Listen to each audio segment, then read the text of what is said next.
এখন থেকে আপনার প্রিয় সিরিয়ালগুলো ফ্রিতে দেখুন এক্সক্লুসিভলি শুধুমাত্র সান নেক্সটে। এখনই অ্যাপ ডাউনলোড করুন। আমি ওই চণ্ডী মন্দিরের পারে থাকি।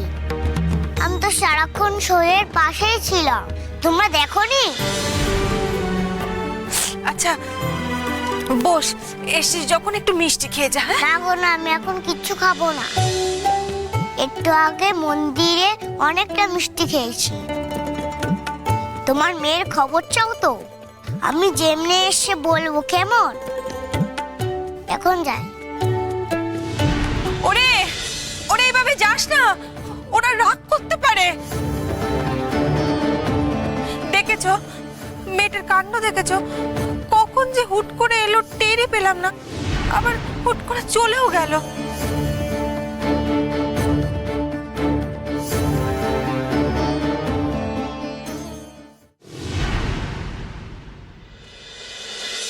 সত্যি বলছি, বিশ্বাস করো আমার এত আনন্দ হচ্ছে আর কি বলবো।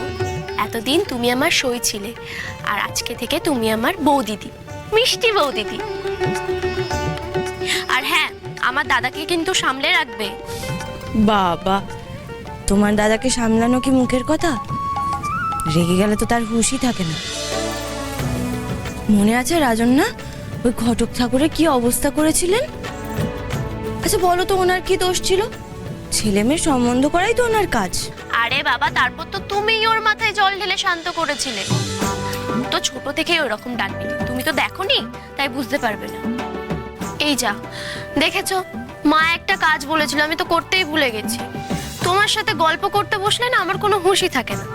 থাক, পরে করব। তোমার সাথে আর কতদিনই বা গল্প করার সুযোগ পাবো বলো তো? কেন? দাদার তো বিয়ে হয়ে গেছে, এবার মা আমার বিয়ে দেওয়ার জন্য উঠে পড়ে লাগবে। জানো তো বৌদিদি, আমার না এখন বিয়ে করার কোনো ইচ্ছাই নেই। সে তুমি এখন মুখে বলছো, বিয়ের ফুল ফুটলে না তুমি নিজেই শ্বশুর বাড়ি যাওয়ার জন্য ছটফট করবে। বিয়ের পর তো বরকে চোখে হারাবে। তুমি বুঝি এখন আরেকজনকে চোখে হারাচ্ছ?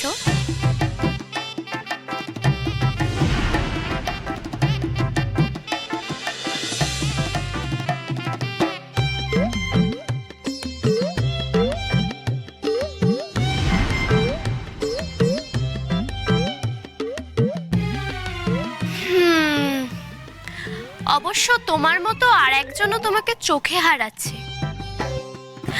তাই আড়াল থেকে উকি মারছে।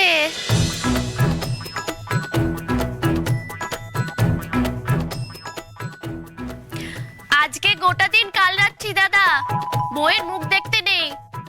পিসি দেখলে কিন্তু রক্ষে থাকবে না, এখান থেকে সরে যাওয়াই ভালো।